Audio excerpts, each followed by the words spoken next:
Hello, everyone. Thank you for staying until Friday and coming to my talk. I know the main program is very, very good this year, and thank you for choosing me. Today we're going to talk about compilers, CPUs, and the memory model that binds them all together. And I have a lot of things that I want to show you and to share with you. So I have one thing. Please bear your question to the end of the talk. I hope we will have time. If not, just approach me after the talk. You can buy me beer if you want to. Okay, who I am. I am Dathskovsky. I work at a small startup from Israel called speeddata.io. We are the next big thing in big data acceleration. We will accelerate your queries. If you have queries, come to me. We can discuss what we can do for you. I'm very active on LinkedIn. I have a lot of posts about C++, educational posts that maybe you will hate because I use a lot of tricks in C++ to feature things. And I'm starting my new site, so you can visit that as well to get to know more things that I do. And I have to say there is a conspiracy. Conspiracy for me. Someone is trying to make me not come to conferences in the United States and Canada. 3 months ago, I was in CPP North. I was delayed 25 hours. My good friend Peter here took me in, and they lost my luggage. This time I said, I will not fly with that company anymore. I flew with a different company. I was delayed for 20 hours in Toronto, and they lost my luggage again. So let's get back to the memory model, but don't worry, I brought a tinfoil cap, it will be safe. Okay, let's start with a very important question. Does the processor or your machine execute your program exactly as you wrote it? I want to see some hands. Who thinks it happens? You're in the right. Guy, you know it's not right? And the answer is usually not. Usually not. The longer version of the answer is it will run what you intended it to run. It will run what you wrote. The outcome will be the same. But compilers can reorder your instructions. They can change the instructions. They can give you different instructions, something you haven't even thought about. They can remove your code. CPUs do out-of-order execution, do threading. We will get to all those things, but when you run your assembly, it's not what you wrote. Usually not, again. Let's start with some compiler optimizations. So let's look at this code and let's try to play a compiler role. I will be a very stupid compiler, and I will not know how to do many things, but we can already see from this program what happens. We have n, which is a constant expression of size. We have getIntArray function. It's just a simple function that uses iota and creates an array of a size that you want it to be. We have another thing that is psum. We have a loop. We're looping. We're using a function called getPivot. GetPivot is a function in this translation unit, so the compiler knows about it. And it receives always the same input, so it will give us always the same output. Then we're summing and multiplying while accessing the memory, the array itself. So if I was the compiler, I would do a couple of things. First of all, I know that getPivot always returns the same thing. So why wouldn't I just pull this instruction out of the loop and store it in a register? That's a good thing. Another thing is data in index P is always the same as well. So why would we not pull it out of the loop and just look at the data itself? We can store it inside the register as well. Another thing is multiplication is very expensive. So why would we multiply the same number over and over again when we can just sum everything up and then multiply by it? That's a very simple compiler, but already you can see that we can do many, many, many things with the compilation, and it gets worse or better. Depends how you look at it. Newer CPUs have something that's called vectorization. So if I will give you an example, Intel has AVX. AVX, it means that you have special large registers, And those registers can contain up to X bytes. For example, AVX for 512, they are very large registers. That means that you can do vectorization on your data. And on this simple program, usually I'm using Clang 16, the compiler decided that it already knows that my array is going to be a sequential numbers. So it just divided all those numbers into chunks of 4. And then you can see that the other part is that it's using vectorization operations. So the move operation there is on vectorized registers. And you can see that it's using the labels because it wants to take all the chunks together. Another thing the compiler can say is, if the optimization is high enough, it will say, I know everything during compile time. I don't need to do anything on runtime. I will just know what it needs to be output, so my function just became one line, return, that's it. It knew how to compile it during compile time, exactly what I'm trying to do. Compilers may unroll your loops, so looping is bad, sometimes. Why is it bad? Because each loop creates a branch. Branch, that means that you will have to jump to another basic block inside your code. Jumping to a basic block may stall your program, may stall your pipe, we will get there. But compilers may look at your loops and say, okay, I can open it up a little bit, I can make things more sequential instead of branching over and over again. So let's look at this very simple program. We have a loop from 0 to 5 of just printing hello world. And the compiler did this to me for this program. It said, okay, it's a simple loop, it's a small loop, I can unroll it, and it just unrolled it, it created one basic block with with sequential operation of calling std out all the time. So that's good as well. We got here a better execution time. Compilers can remove dead code. So for example, in this operation, we have two integers that we are trying to increment. And we're receiving the size out from the user, and we are incrementing j, but we are doing nothing with j.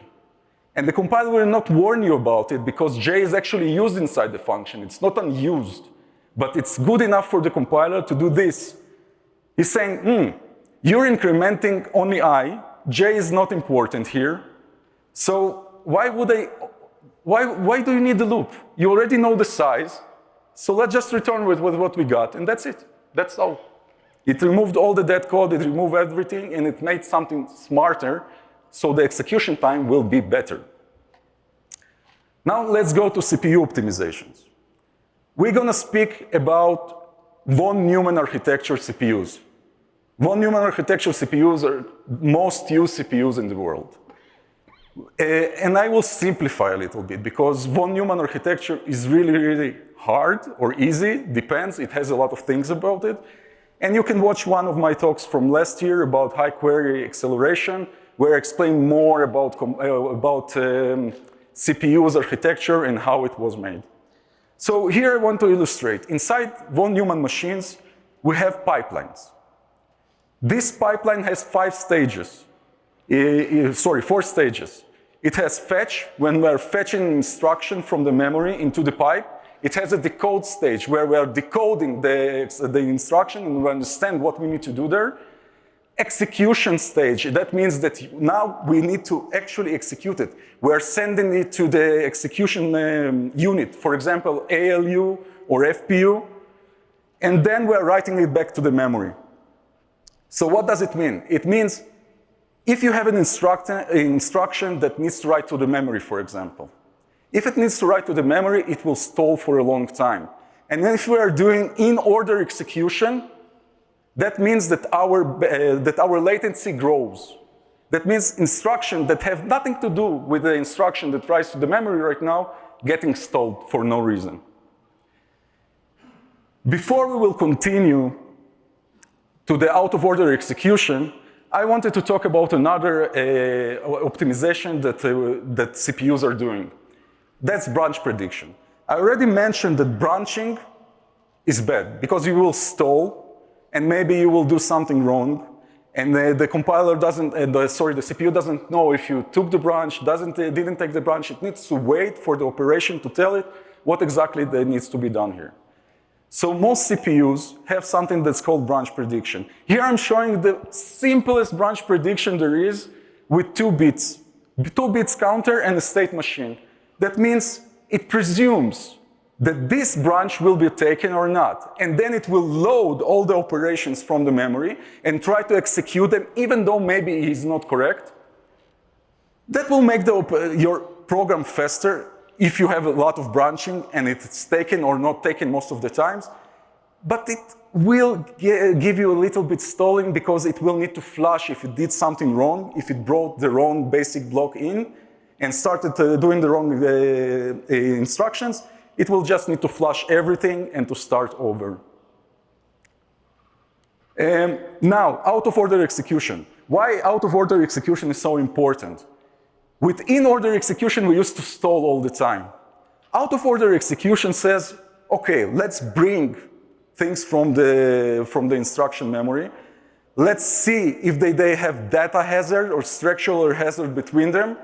If they don't have structural data hazard between them, we will start calculating them, even though this operation comes much after operation that's already in the queue or the pipe. And then we will store it in the reorder buffer. And only after all the operation that should have been finished before I did will be executed, I will be executed, not executed, I will be outputted as well. So that means no stalling, almost no stalling, and it's a very important thing. I wanted to illustrate that for you. So here you see an in-order execution of three instructions. Move that writes to the memory, add and sub instructions that are just stalled for no reason. They have no data hazard, they don't have structural hazards. They're just stalled because some operation is writing to the memory right now, and we need to wait. On the other hand, you have the out-of-order execution downstairs, and it shows that everything can run together. We don't have stalling, we are just waiting for one instruction to finish, but everything else is already done, and when the move operation will be done, that's it. We have all the other things executed, and we can just output them, and that's it. How does this happen? It happens with dynamic scheduling. So dynamic scheduling does those things. It fetches the instruction in. The instruction is then put into a queue.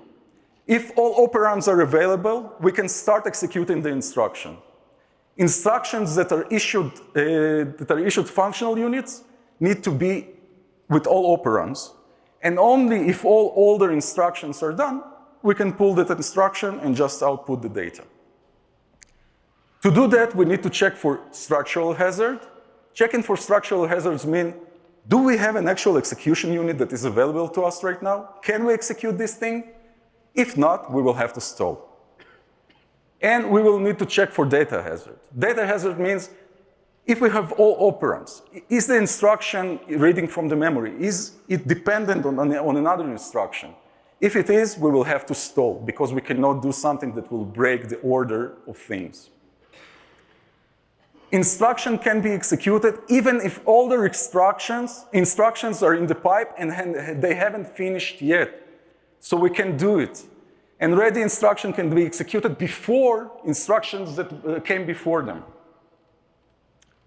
Out of order is really, really important. It made our lives and our programs run much faster.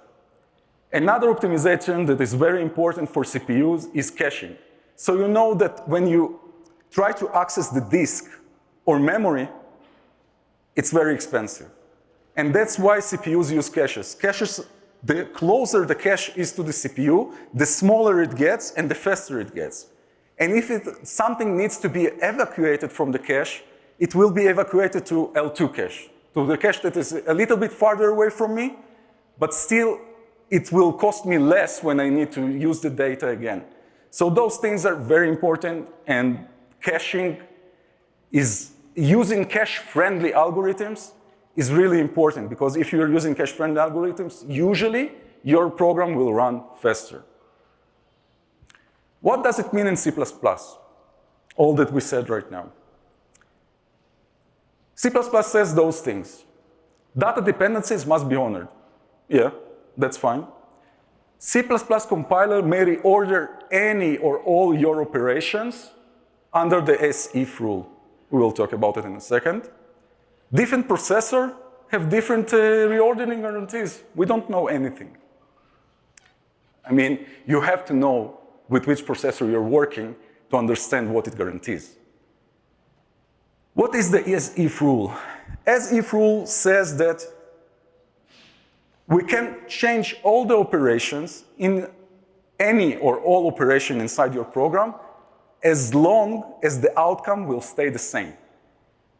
And if we will dig a little bit into the as-if rule, we will get more rules out of it. So for example, it says that volatiles, accesses, inside the same thread have to be honored in the same order they were written by the user. At program termination, if you write something to a file, it should have been written the same way as if it was running in sequential consistency. If you have a prompt out for getting inputs, they will be prompted out before you actually will ask for inputs in.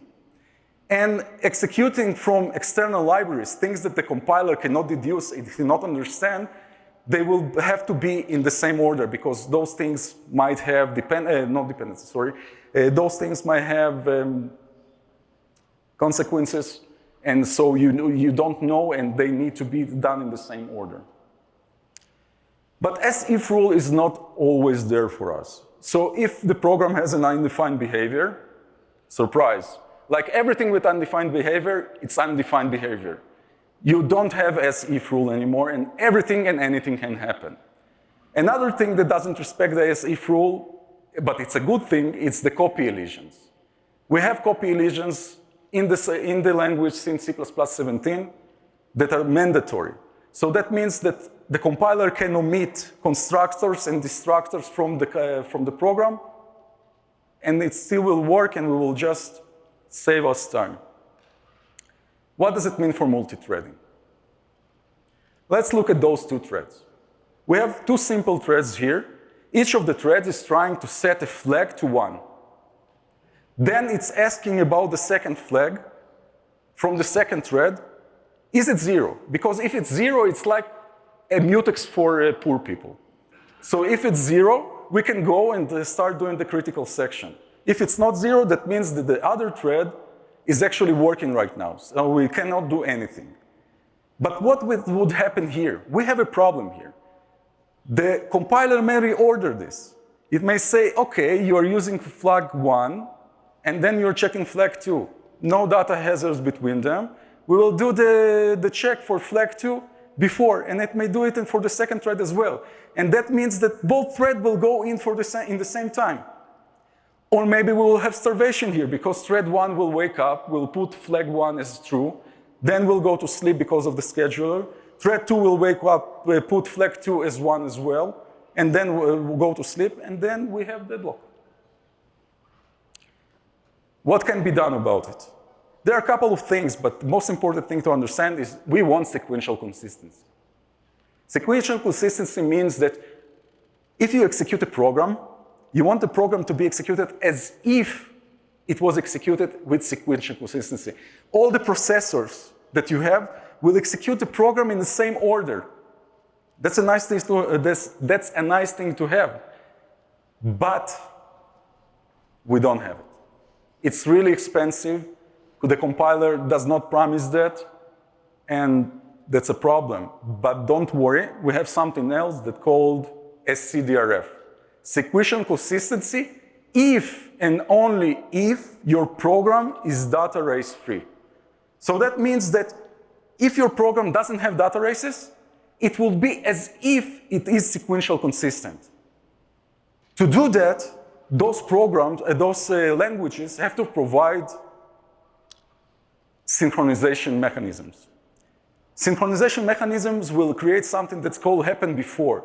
So if two threads are synchronized with that mechanism, we can know that something happened before and we can start processing the data right now without worries. And that means that we can do something with the data races. That means that we can fix the data race problem. And that's what we have in C++. I wanted to show you a very, very simple example of how this thing works. So let's say we have a magical CPU that has S, synchronized instruction in it, and we have two threads here. One thread is using foo on flag. Then we're synchronizing the two threads together. We're saying, okay, both of them have to come here at the same time, look at A and release. After they are released and synchronized, we know in thread 2 and in thread 1 that foo did something in thread 1. And we can continue with bar. Pop quiz, who likes pop quizzes, right? We have we have 4 threads here. And 2 threads are trying to assign to x. Thread 1 is trying to assign 1. Thread 2 is trying to assign 2. Thread 3 is trying to assign x to y1 and y2. Thread 4 is trying to assign x to y3 and y4. Can this happen? Can y1 be 1, y2 be 2, y3 be 2, y4 be 1? Who thinks it may happen? Almost everyone. Very good. So yeah, it may happen. And I illustrated the order of things, how they should be executed for this to happen. So thread 1 is starting to work, and it's setting x to be 1. Then thread 3 wakes up and sets y1 to x, and assigns x to y1, sorry. Then thread 4 wakes up, but here he reorders the instructions. So y4 is being set to x before y3. Then thread 2 wakes up and sets x to be 2. Then thread 3 wakes up and sets y2 to be x. And then thread 4 wakes up finally and sets y3 to be x. So we have the execution that might happen. Now let's talk about synchronization. I explained that we have sequential consistency, DRF, but that has to provide synchronization. So we need to understand how synchronization works and what tools do we have. And first of all, I want to address the elephant in the room. Volatiles are not synchronization tools. Volatiles do not help you with multithreading. Please don't use them. They are not atomic operations. It just tells the compiler, please don't omit it out. Please don't reorder it. That's it. The CPU can do whatever it wants with it. You don't help yourself. You're just putting sticks into your wheels with using volatiles. That's true. So Shachar mentioned that 2 volatiles may be reordered, and that's true. And here I wanted to illustrate a bad example of using volatile. So we have y, just something that we want to use, and we have volatile int pointer to y. That's a good example of usage volatile. That's good. We may use it. But then we're using it in 2 threads. One thread is trying to add something to x. The second thread is trying to read from x. Luckily for us, in x86, integers are atomic, adding to integer is an atomic operation, so nothing wrong will happen here. But if you're on a different machine, you will have a problem. You will have turn reads and writes. Don't use them. And moreover, most of the operations are already deprecated in C++20. Because we don't know what those things mean. We don't know what it means to put volatile on a parameter in a function. What does volatile return means? How many operations do we need? How many reads and writes do we need for atomic exchange on a volatile? What does it mean? We don't know. And if you want to know more about why volatiles shouldn't be used, JF gave a wonderful talk on CppCon 2019 about why we are deprecating volatiles. So go watch it after you finished with my talk, not right now. Now let's talk about things that are actually synchronization tools. So compiler has something that's called code barriers. Code barrier means that we can tell the compiler, hey, don't reorder things between the, if we have a barrier, don't reorder things. Don't put things before the barrier, don't put things after the barrier if they were before it. And this is an illustration of an example how to use it. Don't use it.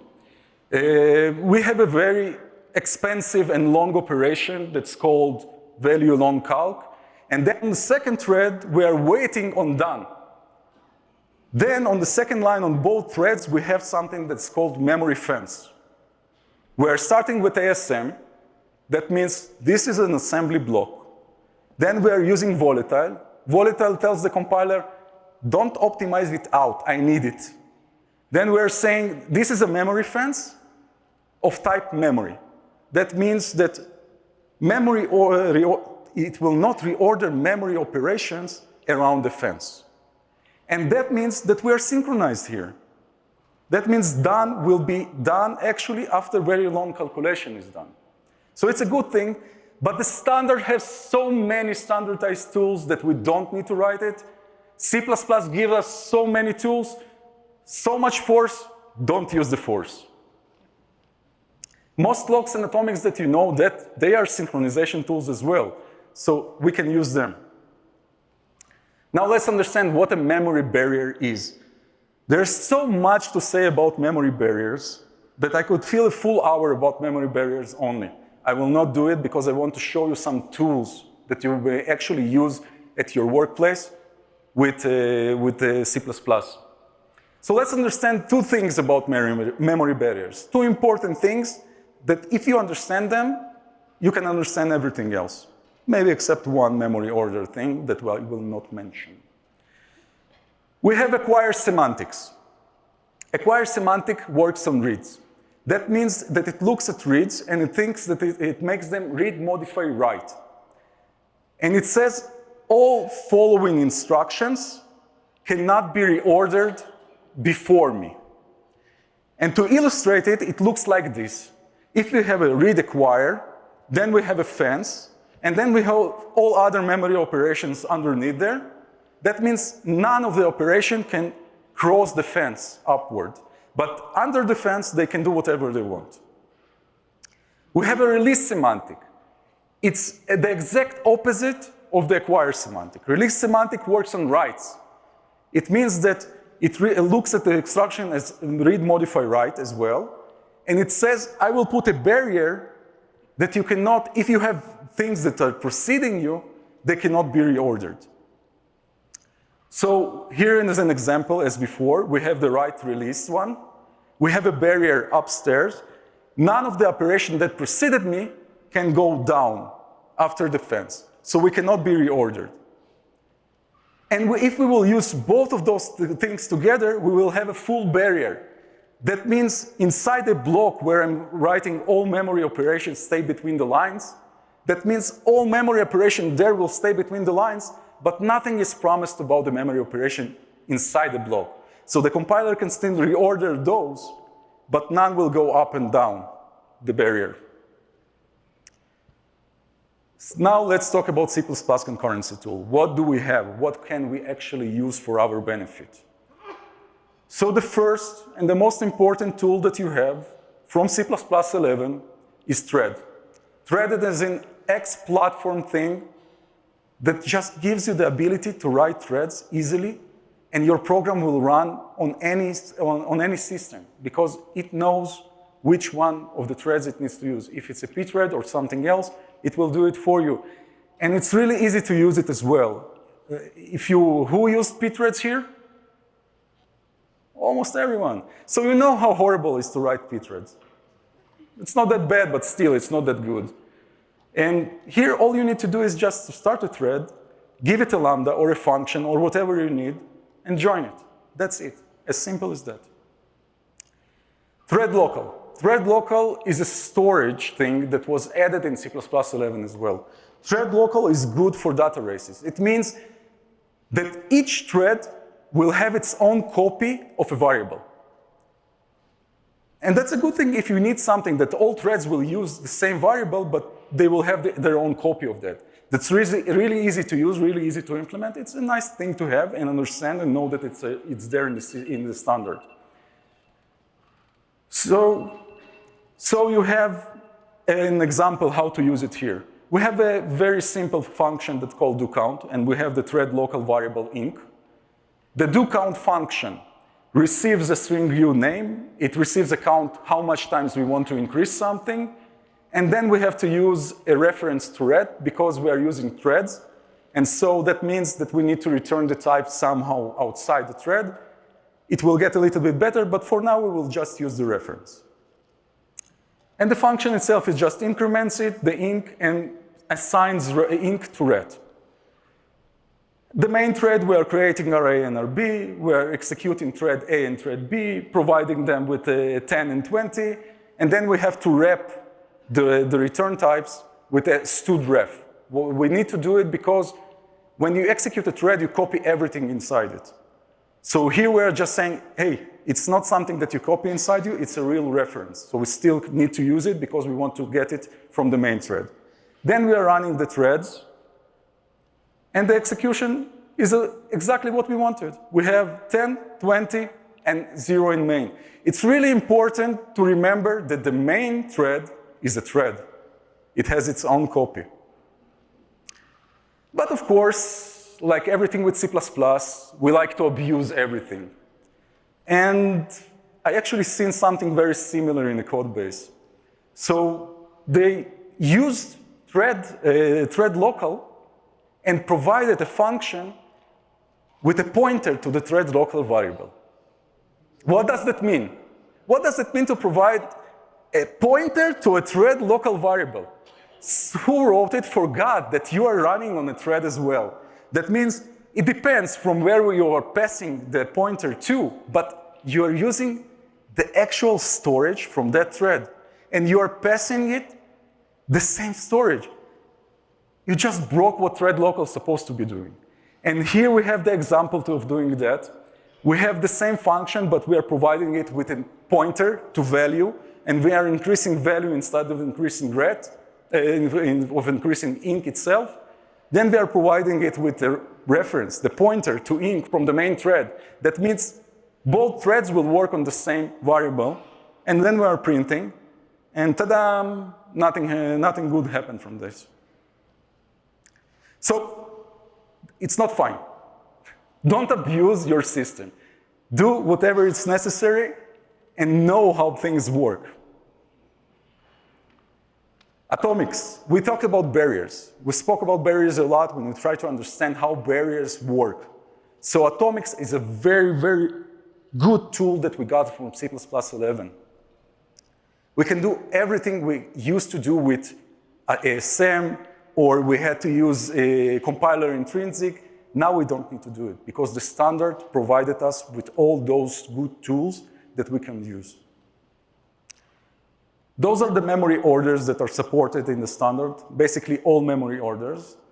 As you can see, memory order acquire and release, we already know about those, so that's a good thing. Memory order relaxed, that means I want this operation to be atomic, but nothing else is promised, no barriers. And we have memory order sequential consistency. So sequential consistency is basically a full barrier. That's what it is. Excuse me for a moment.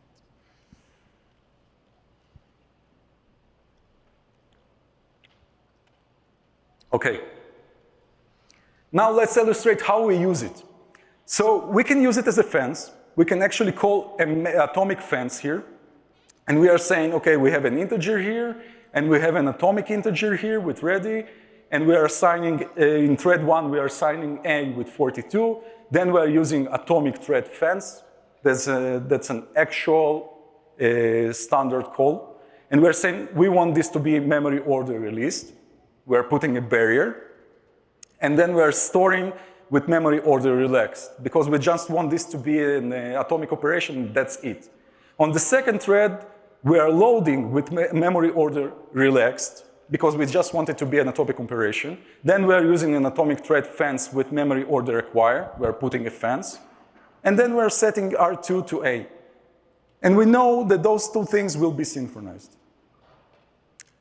You don't have to use fences because all atomic operation can be provided with the memory order.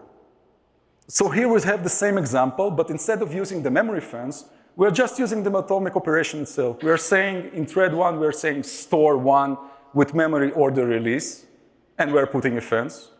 And on thread 2, we're loading with memory order acquire, and we're putting a fence. So it's the same program as before, less wording. And the default operation, the default for atomics is just using full barriers. So if you will not provide anything to it, it will just create full barrier. It's a little bit easier to read, but you have to understand if you have a full barrier, you pay the price for that. It will be slower. So if you need something smarter, you need some kind of barrier, usually the CPU has an operation for that, and it will cost less than a full barrier.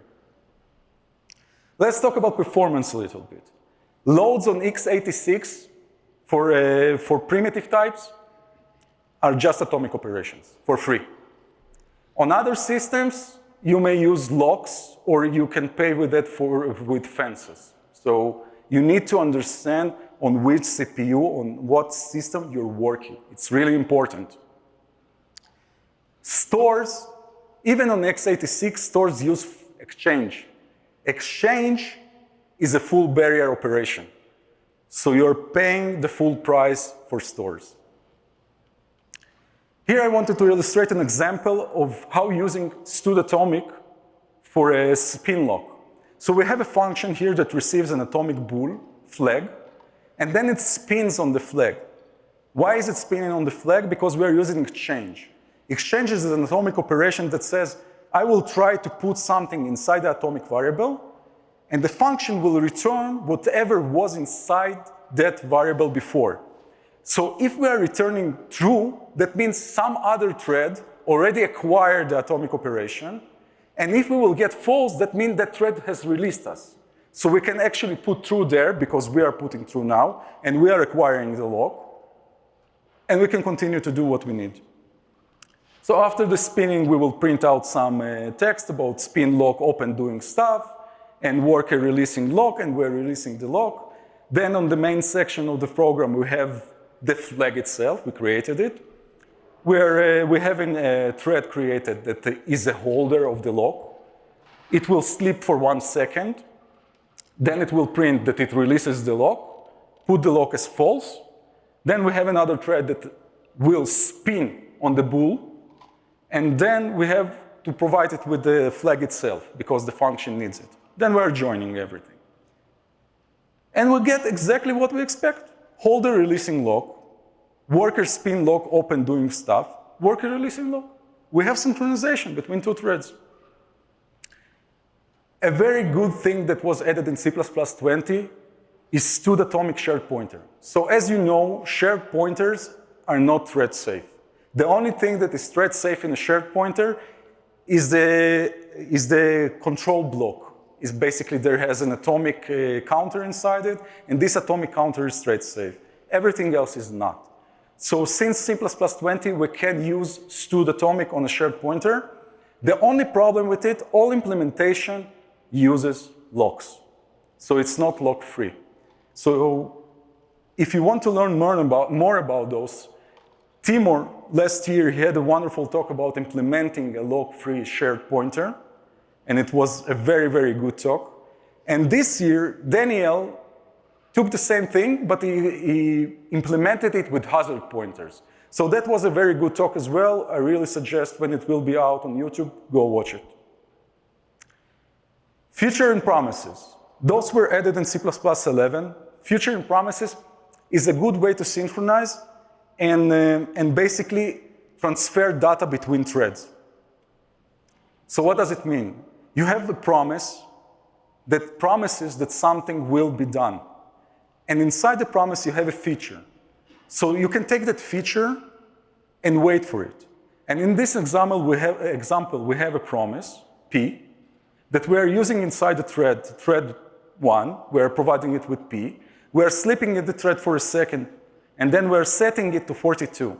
Then we have another thread that receives the feature from the promise, and that thread will be waiting for the promise to be fulfilled. So it waits with the get. Get me, it means that I will wait forever. You have other functions that can wait for seconds or whatever you need. But this function will just wait forever, and of course we are providing the feature into the thread itself, and we are joining the threads. And that's how it works. We're just providing information from thread to thread. If you remember the first example that I gave with threads, we need to do the red thing. With promise, we don't need to do the red thing. We can just have a promise put into the thread. It will be fulfilled, it will return it, and then in the main thread, we could just wait for the promise to be fulfilled, and that's it. There's another example for how we communicate with feature and promises. So we have 2 threads here that is just using a vector of numbers that we created. And we have a thread that is summing everything up. The other thread is receiving the feature from that thread and is waiting on that feature. And then it says, okay, I have something that I need to wait on. And only when the sum is available and the second thread finished its work, it will say, okay, if sum is greater than 100, then I will put sum divided by 2, else I will get sum plus 200. Then we will print something out from the main function, and the main function will wait on the promise from the second thread. And then we'll join everything. Another good tool that we received in C++20 is Jthread. Jthread is a joinable thread. It means, who here forgot to put join after he used threads? Pretty much a lot of people. So yeah, you will never forget again. It will do it for you. Another good thing with Jthread is that it uses stop source and stop token. It's something that was added in C++20 as well. It means we can communicate between threads, and we can request a thread to stop doing what it's doing from a different thread, and it's a very easy operation to do. We will get there. Another good thing about stop source, you don't need to use Jthread for that. You can use whatever you want. You can use usual threads, it will work.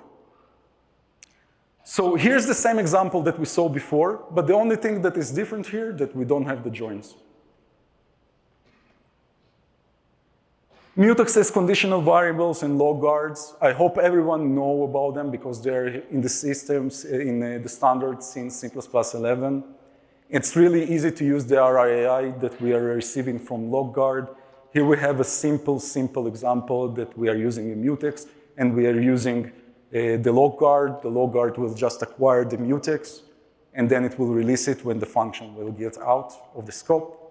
So it's easy, you don't forget to dereference it. We also have unique locks. Unique locks are almost the same as log guards, but they can be derived by user. We have scoped locks. Scoped locks is a very, very good tool that takes a couple of locks in, tries to take them all at the same time, and it has deadlock avoidance algorithms. So it's really important. If you want to lock a couple of things at the same time, it's really easy to do it now in C++. More tools for C++20. Counting semaphores. We finally have semaphore in the standard. So we have a counting semaphore that can be anything you want, and we have a binary semaphore that can count to 1. And it's a great way to communicate and synchronize between threads because it's really easy to do it with binary semaphores or semaphores themselves. So here I have an example of how to use the binary semaphores. We have 3 binary semaphores. One is for start speaking. The second is the person has spoken. Person 1 has spoken. The third one is person 2 has spoken. We have a function that's called person speaks. It received the text that we want to print out. It received a binary semaphore for the acquired part, and we received the binary semaphore for the release part, because we want to release another thread and let it start working. So W acquired, that means we will try to subtract from the semaphore, and if it's 0, we cannot, so we will wait for someone to release us. Then we will print the text, we will sleep for 1 second, and then we will release the next thread. Release is adding 1 to the semaphore. Then inside the main thread, we're using Jthreads for person 1 and person 2. We are moving the semaphores as references in. Then we are releasing start speaking because we need to give the first thread the opportunity to start speaking. Then we are waiting on person 2 has spoken. because we want to wait and not to exit the program and not say goodbye before all people have spoken. And then we will say goodbye.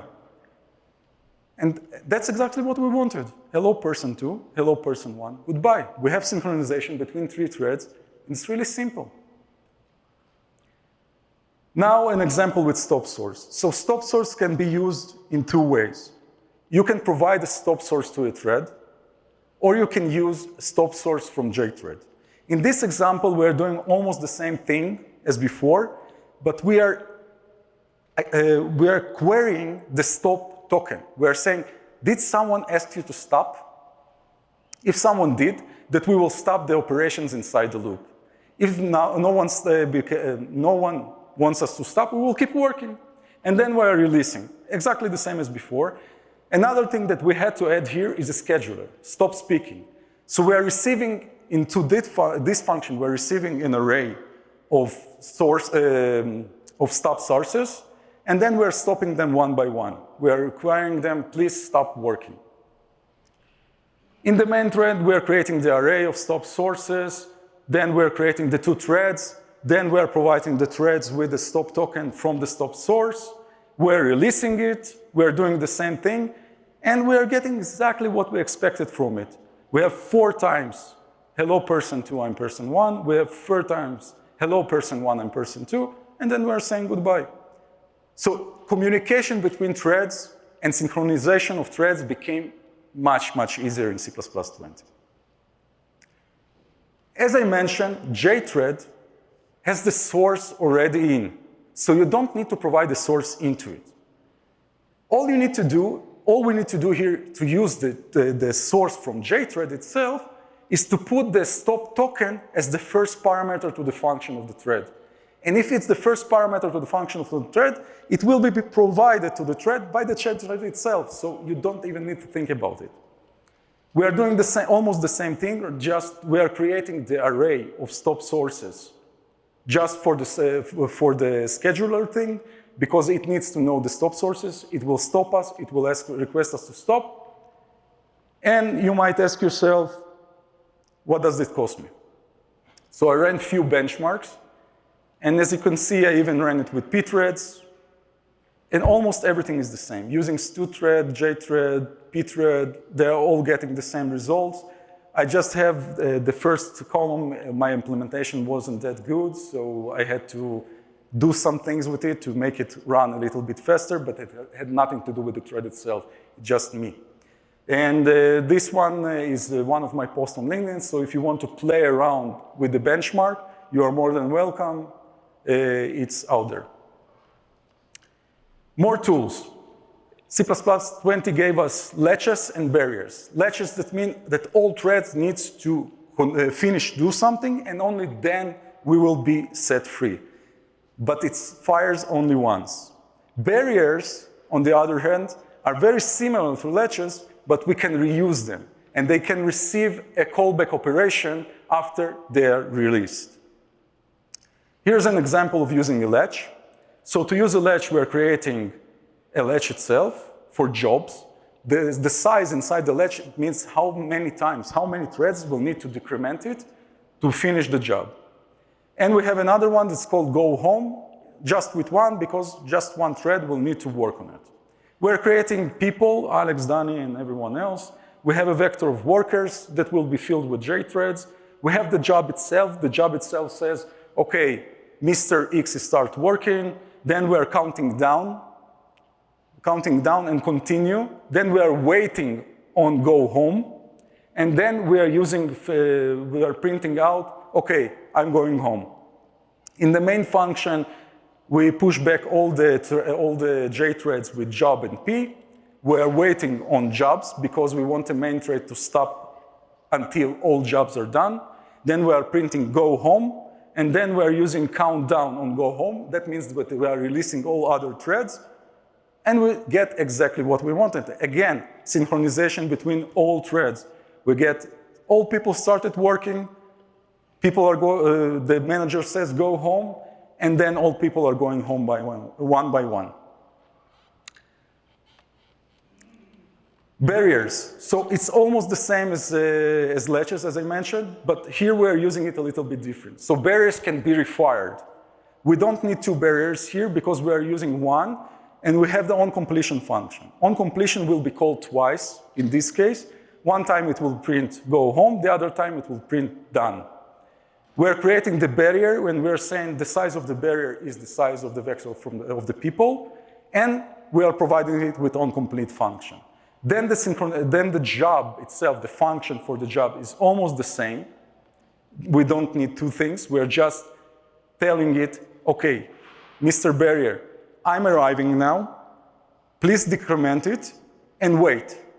Wait means all other threads need to finish their jobs, and only then I will be free to continue. Then we will printing that we are going home.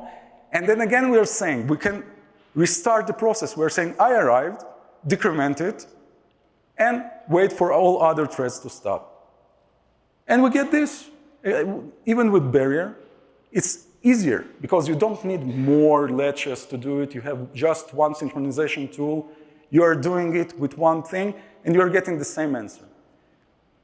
Of course, latch and barrier are for different algorithms, so use what you need. We have many other tools in the standard. I just wanted to illustrate them out. We will not have time to talk about those.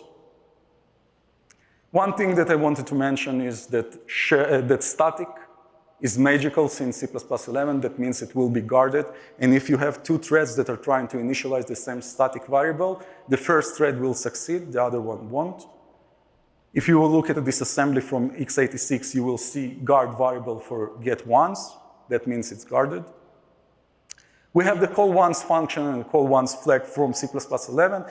It means that if you have something that you want to run only once, and you have many, many, many threads that want to run the same function, but some functionality inside that only one thread should run it, you can do it with a once flag. So here, we're just incrementing 10 to 11, and both threads have 11 because we cannot increment it more. Package tasks are lazy threads, you may call it. They're tasks that provide feature and promise. They're with us since C++11 as well. You can use them until you are not telling them to start work, they will not start working. And here we're synchronizing all the threads together. And here I want to talk about a special example that is really important to understand. So here we have a function that increments a shared value x times, a lot of times here. And we're not acquiring. We're telling, we will do compare exchange strong with expected and one. That means that's supposed to be a barrier. That's supposed to be something that helps us. And then we're storing flag with 0. Those operations are with memory order relaxed. And as I mentioned, when you say memory order relaxed, you actually mean this operation is atomic, everything else is not guaranteed. And let's look at the disassembly of this thing. So this is x86 on Clang 16. And how nice, the compiler didn't reorder anything. We have the compare exchange, then we're using the shared variable, and then we're putting 0 to flag. How many of you think that this program will work? No one, wow, good crowd. And it doesn't. And it doesn't because it did something wrong. If you will go back and you will look at the first lines there, it's using a register for shared value. And then it's incrementing the register and then writes it to memory. So many things can go wrong here. It's not an atomic operation. But now let's do it correctly. We will use memory order acquire and memory order release. The code is the same except those two things. And if you look at this disassembly, we can see that we are doing an atomic operation here. We are not copying to register and from register. It is just accessing the shared value in the memory, incrementing it, and because it's x86, it is an atomic operation on integers. And then we get what we exactly wanted. Now, I know that x86 disassembly is kind of hard to understand, and the CISC is hard to understand because the instructions are harder. So I wanted to show you the disassembly for RISC-V. It's a very simple disassembly here, and you can understand exactly what's going on. So if you would look at the disassembly for the function that doesn't acquire, you can see that it uses LW. It means load from the memory, and that's it, just load, nothing else. And then on line 16, you have ammo swap. That's what we wanted, but that's not good enough because ammo swap will work only on that instruction, that's it. What's nice about this disassembly is you can see exactly that it's starting to use barriers. So in line 156, after we are looking at the disassembly for the acquire operation, it's not using just load anymore. It's saying, I have a fence here. It's load with acquire. And if we will look afterwards at line 163, we will see a fence, a full barrier. So you can see from this disassembly exactly what the compiler did and why this program works and the other doesn't. So thank you, everyone. We have 3 minutes for questions.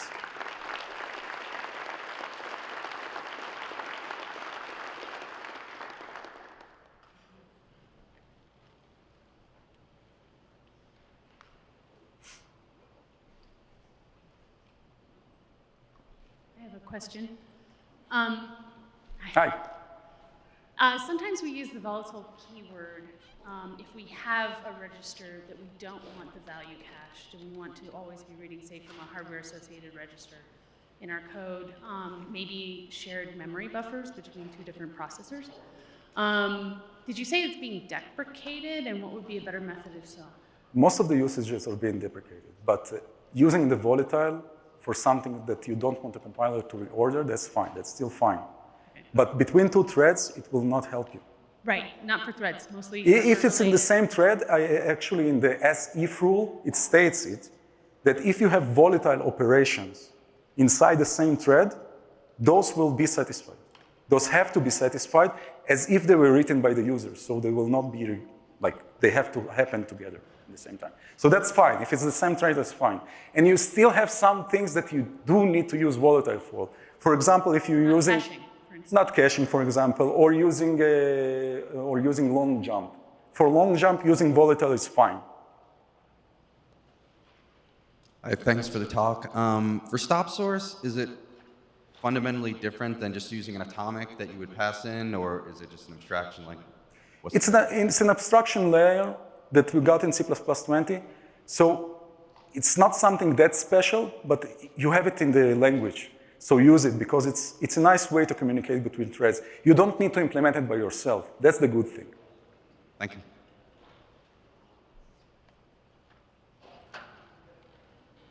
Anyone else? If no, then thank you, everyone.